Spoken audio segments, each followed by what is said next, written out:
जय हिंद साथियों, स्वागत है आप सभी का आपके अपने चैनल में। जैसा कि फ्रेंड्स हम बात करेंगे, मुख्यमंत्री भजन लाल शर्मा की ओर से बड़ी घोषणाएं हो चुकी हैं। जैसा कि राजस्थान बजट 2025 के बारे में अगर हम बात करें तो लगभग यहां पर 20 नई बड़ी घोषणाएं हुई हैं। तो उन सभी 20 बड़ी घोषणाओं को देखेंगे। साथ में आप सभी को बता दें, जैसा कि योजनाओं को लेकर जो है बड़े ऐलान हुए हैं उनको भी कवर कर लेंगे।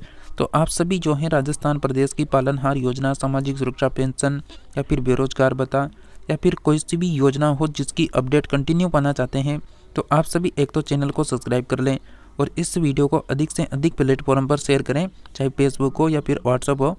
तो इन दोनों जो प्लेटफॉर्म है इनमें इसको शेयर कर दें ताकि सभी को जो है अपडेट कंटिन्यू मिलती रहे।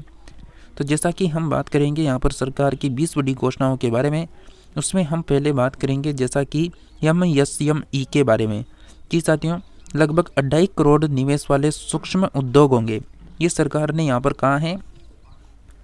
जैसा कि 3 घोषणाओं में पहली घोषणा दे रखी है इन्होंने, सूक्ष्म और लघु उद्योग के लिए बैंक से क्रेडिट गारंटी कवर के अंतर्गत लोन की जो सीमा है वो 5 लाख रुपए से बढ़ाकर 10 करोड़ कर दी गई है। साथ में दूसरी यहाँ पर है, जैसा कि जो उद्यम है वह 2.5 करोड़ तक का निवेश करते हैं तो वह सूक्ष्म जो 25 करोड़ तक का करते हैं और वह लघु और जो 125 करोड़ तक का निवेश करते हैं वह मंझोल उद्यम कहलाएंगे। तीसरी है 10 करोड़ टर्न ओवर वाले सूक्ष्म, 100 करोड़ वाले लघु और 500 करोड़ टर्न ओवर वाले मंझोले उद्यम कहलाएंगे। इसके अलावा 2 नंबर पर इन्होंने बताया है जलेवरी, जो जलेवरी है उसके बारे में, यानी सोने और चांदी के आयातित आभूषण सस्ते होंगे, ये इन्होंने यहाँ पर बता रखा है।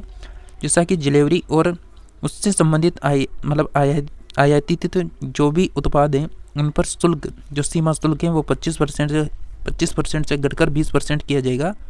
इसके अलावा कटौती 2 फरवरी यानी रविवार से लागू हो जाएगी, तो हो चुकी हैं। इसमें आभूषणों के विभिन्न हिस्से हैं, चाहे वह गोल्ड यानी स्मिथ हो या फिर सिल्वर स्मिथ हो, इनके उत्पाद हैं और प्लेटिनम और इसके अलावा फाइंडिंग्स पर भी जो है कस्टम ड्यूटी 25% से घटाकर 6.4% कर दी है। साथ में प्लेटिनम जलेवरी की कीमत कम होगी। लैब में हीरा बनाने के लिए आयोजित बीजों पर कस्टम ड्यूटी में छूट खत्म। सोना चांदी की घरेलू कीमतें जो हैं वह गिर सकती हैं। साथ में लैब में बने हीरो का निर्यात यहाँ पर जो है बढ़ेगा। इसके अलावा स्ट्रीट वेंडर्स को लेकर अपडेट हैं, जैसा कि UPI लिंक्ड कार्ड पर जो है 30,000 का कर्ज, 68 लाख को फायदा होगा। PM स्वनिधि स्कीम के तहत स्ट्रीट वेंडर्स के लिए लोन की सीमा बढ़ाकर 30,000 रुपये की है। यह loan UPI linked credit card के जरिए जो है मिलेगा। कोविड के समय शुरू हुई योजना में पहले 10,000 तक का कर्ज दिया जाता था। 68 लाख लोगों को इसका फायदा मिला। ग्रामीण क्षेत्रों के लोगों की क्रेडिट जरूरतें पूरी करने के लिए ग्रामीण क्रेडिट स्कोर यानी फ्रेमवर्क विकसित होगा। यानी जिस तरह जनधन योजना में हर परिवार का बैंक खाता खोला गया था, उसी तरह इनका क्रेडिट स्कोर भी जो है बनाया जाएगा। जैसा कि चौथी अपडेट होने वाली है ऊर्जा के क्षेत्र से संबंधित, जैसा कि 5 छोटे रिएक्टर बनेंगे, राज्यों को कर्ज के नियमों में ढिलाई दी जाएगी। जैसा कि बिजली सुधार के लिए राज्यों को GDP के मुकाबले 0.5% ज़्यादा की कर्ज की अनुमति। साथ में 68 सरकारी बिजली कंपनियों को फायदा होगा और ये कमज़ोर बिलिंग के कारण जो है संकट से जूझ रही हैं। छोटे परमाणु रिएक्टर क्लीन एनर्जी में शामिल होंगे। साथ में रिएक्टर रिसर्च और तकनीक पर जो है निवेश होगा। 60 समूह में जो है ग्रेट एनर्जी ऑडिट की सुविधा होगी और अगले चरण में यह संख्या 100 होगी। 2047 तक 100 गीगावाट परमाणु बिजली उत्पादन का लक्ष्य है और छोटे मॉडल रिएक्टर के लिए 20,000 करोड़ का बजट रखा गया है। इसके अलावा महिला बाल विकास मंत्रालय की तरफ से भी अपडेट है, जैसा कि 9 करोड़ लाभार्थियों के लिए 16% जो है बड़ा बजट है। बजट में महिला एवं बाल विकास मंत्रालय को 26,889.69 करोड़ रुपए आवंटित किए गए हैं। यह पिछले वर्ष के 23,182.98 करोड़ रुपए से 16% अधिक है। इसमें सक्षम आंगनबाड़ी और पोषण 2.0 को लॉन्च किया है। इसके लिए 21,960 करोड़ रुपए आवंटित किए गए हैं। कुपोषण दूर करने और प्रारंभिक बाल्य अवस्था देखभाल को सशक्त बनाने पर विशेष ध्यान दिया जाएगा। इन योजनाओं में 8 करोड़ से अधिक बच्चे जो हैं, 1 करोड़ गर्भवती व प्रसूताएं, 20 लाख किशोरियों को जो है यहाँ पर लाभ मिलेगा। इसके अलावा छठवां यहाँ पर घोषणा है, जैसा कि छठवें नंबर की घोषणा पर्यटन से संबंधित होने वाली है। जैसा कि 50 नए केंद्र विकसित होंगे। होम स्टे के लिए जो है मुद्रा लोन भी दिया जाएगा। जैसा कि पर्यटन को बढ़ावा देने के लिए राज्यों के सहयोग से 50 पर्यटन केंद्र विकसित होंगे। पर्यटन क्षेत्रों के बेहतर प्रबंधन के लिए राज्यों को जो है कर्ज, कनेक्टिविटी बढ़ाने और प्रदर्शन के आधार पर इंसेंटिव दिया जाएगा।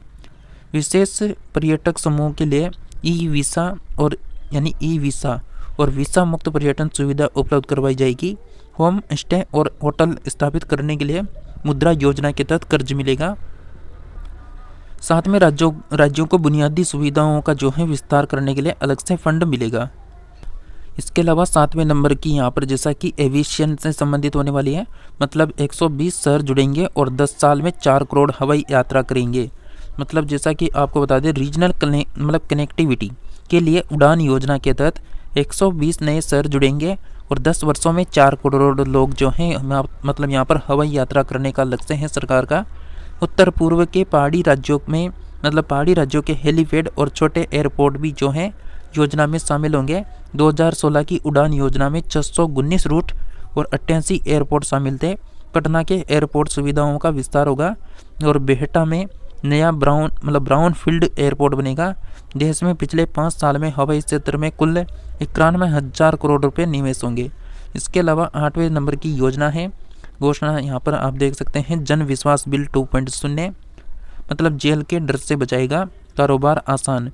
मतलब जैसा कि आपको बताएं तो जन विश्वास अधिनियम 2023 मतलब जो जन विश्वास अधिनियम है 2023 में 180 से अधिक कानूनी प्रावधान अपराध मुक्त किए गए थे।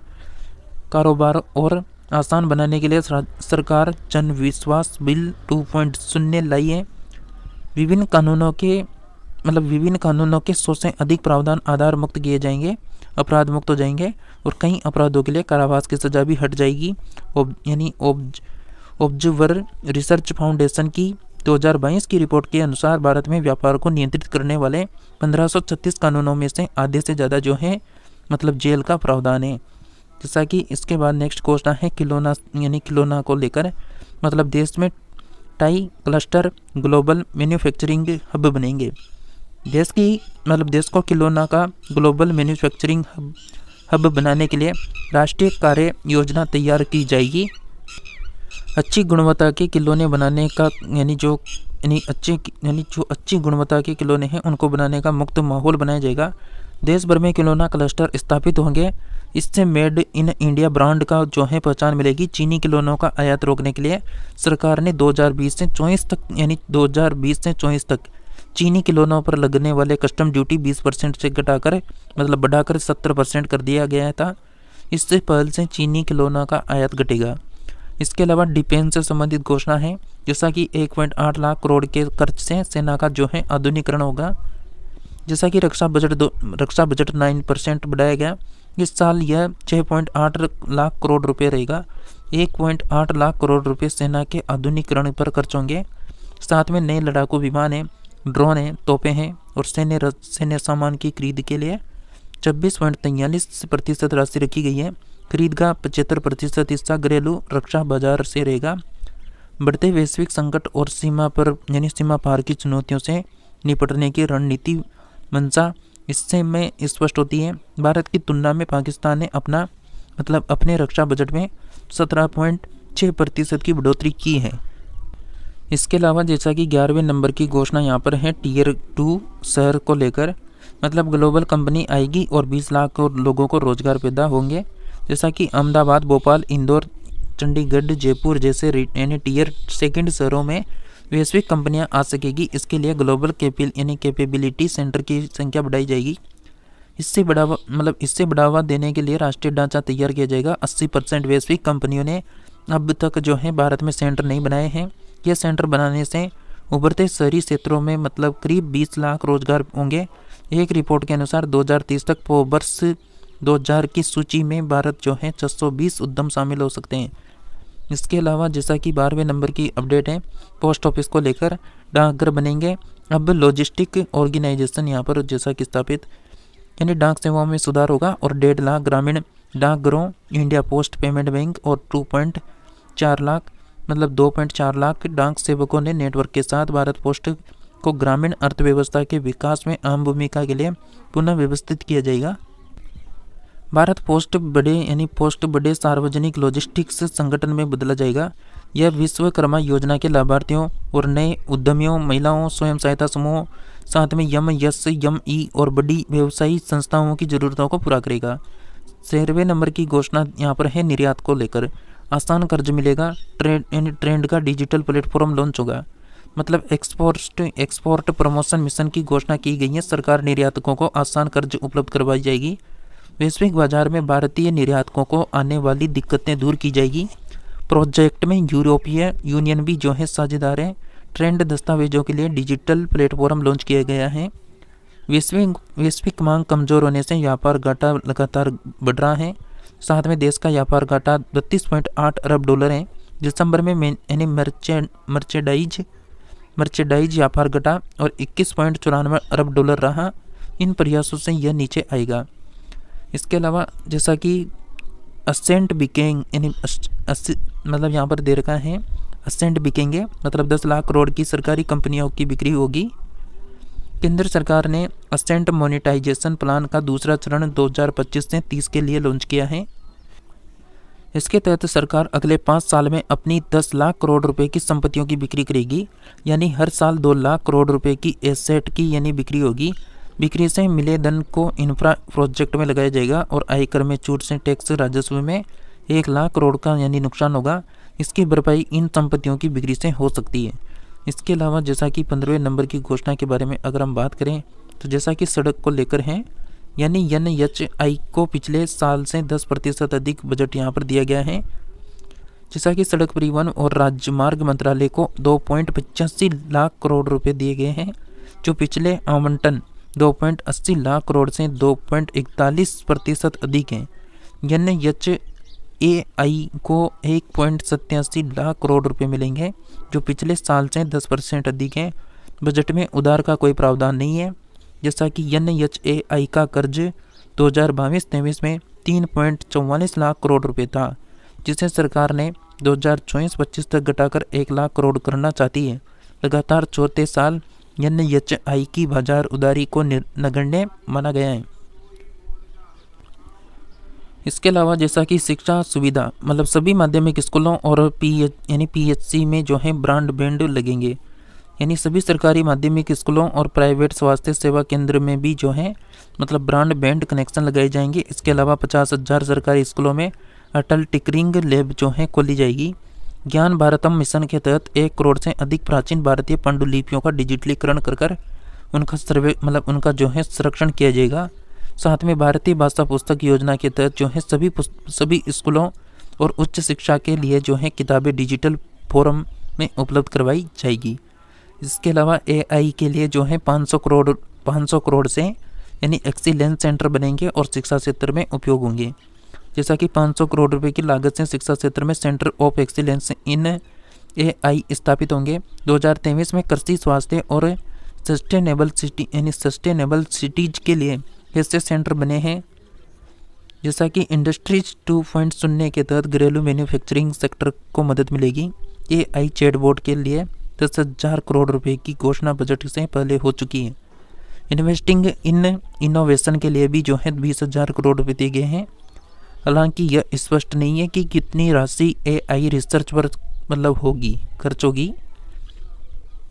इसके अलावा जैसा कि 18वें नंबर की घोषणा है जल जीवन मिशन को लेकर 3.93 करोड़ घरों तक जो है नल जल पहुंचाने का लक्ष्य है सरकार का। यानी 2019 से भारत की 80% ग्रामीण आबादी को कवर करते हुए 15 करोड़ घरों में जो है शुद्ध नल जल कनेक्शन दिया गया है। और लक्ष्य को 100% हासिल करने के लिए इस मिशन को 2028 तक बढ़ा दिया गया है। इसके लिए 6700 करोड़ रुपए का अतिरिक्त बजट आवंटित है। अब तक सरकार कुल जो है 19.36 करोड़ रुपए से 15.43 करोड़ रुपए ग्रामीण परिवारों तक जो है नल के जल पहुंचाने नल के माध्यम से जल पहुंचा रही है। और अभी भी जो है 3.93 करोड़ परिवार बचे हुए हैं। इससे बाहर जो है अब ध्यान बेहतर पाइपलाइन व्यवस्था और आपूर्ति के रखरखाव पर रहेगा। इसके अलावा 19वें नंबर की घोषणा यहाँ पर है टेक्सटाइल को लेकर, किसानों की आय बढ़ाने पर जो है कपास उत्पादन को बढ़ावा यहाँ पर दिया जा रहा है। जैसा कि मिशन फॉर कॉटन यानी प्रोडक्टिविटी की घोषणा की गई है। 5 साल में किसानों को कपास लगाने के लिए प्रोत्साहित किया जाएगा, खासतौर पर उत्तम किस्म के कपास के लिए। इससे न केवल किसानों की आय बढ़ेगी बल्कि अच्छी गुणवत्ता वाले कपास की आपूर्ति हो सकेगी। जैसा कि PLI स्कीम के तहत कॉटन सेक्टर को 1448 करोड़ रुपए भी दिए गए हैं। इन फैसलों से टेक्सटाइल उद्योग तेजी पकड़ सकेगा और कुछ समय से जो है भारतीय टेक्सटाइल उद्योग जो है बांग्लादेश से पिछड़ रहा है। इसके अलावा आखिरी नंबर की घोषणा है ईज ऑफ बिजनेस को लेकर, जैसा कि लाइसेंस से जुड़े नियम आसान बनाए जाएंगे। जैसा कि गैर वित्तीय क्षेत्र के सभी नियमों, प्रमाण पत्रों, लाइसेंस और अनुमतियों की समीक्षा करने के लिए एक उच्च स्तरीय समिति बनाई जाएगी और यह समिति 1 साल के भीतर अपनी सिफारिशें देगी। इस कवायद का मकसद जो है विश्वास आधारित आर्थिक तंत्र का मजबूत बनाना है। इससे ईज ऑफ डूइंग बिजनेस की संस्कृति को बढ़ावा मिलेगा। साथ ही विदेश निवेश बढ़ाने के लिए मॉडल BIT को जो है पुनर्गठित किया जाएगा ताकि यह निवेशकों के लिए ज़्यादा फायदेमंद हो। साथियों, ये यहाँ पर जैसा कि राजस्थान केंद्र सरकार की 20 बड़ी घोषणाएं थी जो आप सभी को यहाँ पर बताई गई है। जैसा कि आप सभी का अगर इस योजनाओं को लेकर कोई भी सवाल जवाब है तो आप कमेंट कर सकते हैं। और साथियों, जैसा कि आने वाला जो राजस्थान सरकार का बजट है उसकी भी आपको जल्दी जो है अपडेट देखने को मिल जाएगी। तो आप सभी कंटिन्यू बने रहिए और बिल्कुल आप सभी कंटिन्यू जुड़े रहेंगे तो आपको कंटिन्यू सभी योजनाओं की अपडेट मिलती रहेगी। तो इसी के साथ हम मिलेंगे नेक्स्ट नई योजना की अपडेट में। तब तक के लिए आप सभी हमारे साथ जुड़े रहिए।